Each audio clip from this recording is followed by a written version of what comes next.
भूमिः प्रमान्तरिक्षं मुतोदरम् दिवं यश्चक्रिमूर्धानं तस्मै ज्येष्ठाय ब्रह्मणे नमः। हमारे आर्य समाज के यशस्वी प्रधान श्रीमान, जिनके नाम में ही कीर्ति है और कीर्ति यस्य सजीवन, जिनका नाम ही इतना सुंदर है और यथा नाम तथा बन गया। आर्य समाज डोरीवाला से हमारे श्रीमान प्रधान जी, हमारे मंदिर में वाली जी, अन्य अन्य समाजों के भी प्रधान है, आप सबका स्वागत भी है। और साथ में आप प्रधान जी ने मुझे आदेश दिया है, उनका आदेश को करते हुए मैं 5 मिनट में आपकी बात रखने का प्रयास करता हूँ।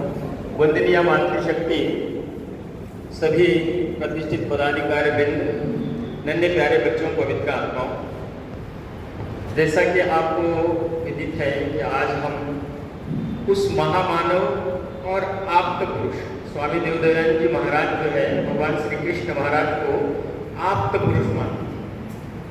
और ब्रह्मांड में जब से सृष्टि उत्पन्न हुई है और स्वामी दयानंद जी का जो अद्भुत चिंतन रहा है, वहाँ स्वामी दयानंद जी कहते हैं कि पूर्ण पुरुष भगवान श्री कृष्ण महाराज जी और पूर्ण पुरुष भगवान श्री रामचंद्र जी महाराज।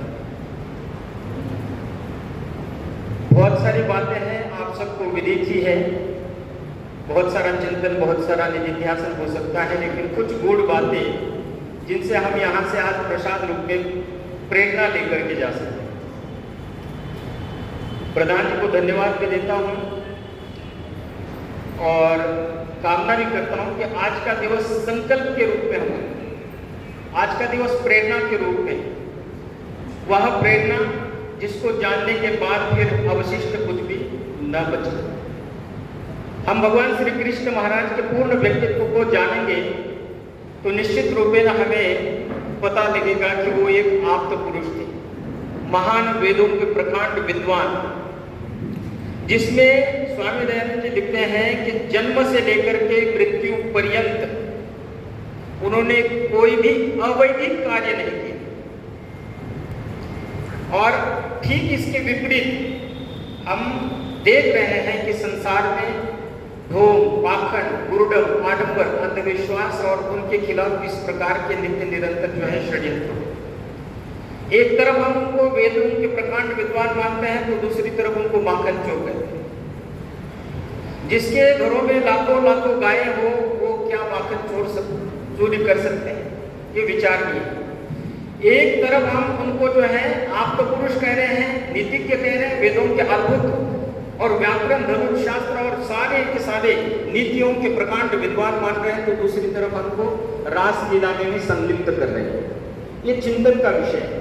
तो थोड़ा सा चिंतन, क्योंकि समय बहुत कम है, भगवान श्री कृष्ण महाराज अर्जुन को, क्योंकि किम कर्तव्य विमूढ़ अर्जुन हो गया, और वहां पर जो है भगवान श्री कृष्ण महाराज का विराट स्वरूप, जब अर्जुन कहते हैं कि मुझे आपका विराट स्वरूप जानना है, तो वो कहते हैं कि मैं तुम्हें एक दिव्य चक्षु देता हूँ, दिव्यम ददामि ते चक्षु पश्चिमे योगम ऐश्वर्य अनन्याश्चित्तयन्तो माम जनाः सुकृतिनो और मत्तः किंचिदस्ति धनंजय। मुझको जानने के लिए तुझे जो है निधिध्यासन करना पड़ेगा। मुझको जानने के बाद फिर संसार में तुझे जानने योग्य कुछ भी नहीं रहे। तो निश्चित रूपे में जो है एक तरफ तो सारी सेना है, एक तरफ मामा है, चाचा है, ताऊ है, भाई भतीजे हैं, एक तरफ धनुर्धर उतने विद्वान वहां पर उपस्थित है, और दोनों के बीच में जो है तो उसका शुद्ध सात्विक मन अर्जुन का, और किम कृतम विमूढ़ वहां अर्जुन जो है अपने आप को भगवान श्री कृष्ण के चरणों में लेकर के रहे। मैं एक तरफ जो है आपकी वसुंधरा में भोगने के लिए काबिल नहीं हूँ, क्योंकि मेरे सामने जो है चाचा का भतीजा और धर्म है, और इनको मान करके मैं इस भूमि का आनंद नहीं ले पाऊँ। तो क्या कह रहे हैं वहां पर? कि हे अर्जुन, तू नपुंसकता को मत प्राप्त हो, धनुर्धर है, और तू यदि युद्ध नहीं करेगा तो यहाँ पर रहते हुए तू अपकिंच को प्राप्त होगा, और यहाँ से जाने के बाद भी कोई ढोल लगाने लेकर के तेरा जो है वहां पर प्रकार नहीं होने वाला है। तो इसलिए तू क्षत्रिय है, क्षत्रिय धर्म का पालन कर। और यहाँ आप देखते हैं कि किस प्रकार का फिर जो है सारा इतिहास आपके सामने घटित हो। इतना जरूर कहूंगा आज, क्योंकि समय लगभग हो गया है पूरा।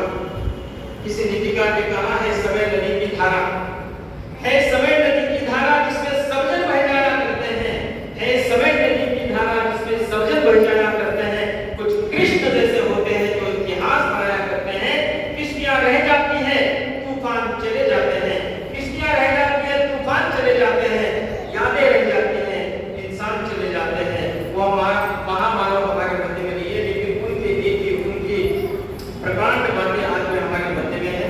परमात्मा करे आज प्रसाद स्वरूप में जो कुछ सर्वश्रेष्ठ है हम यहाँ से लेकर के चले, उनके किसी एक धारा में उनको बांध करके नहीं रख सकते हैं। बहुत सारी बातें हो सकती है कहने के लिए, लेकिन प्रधान जी का आप सबका धन्यवाद।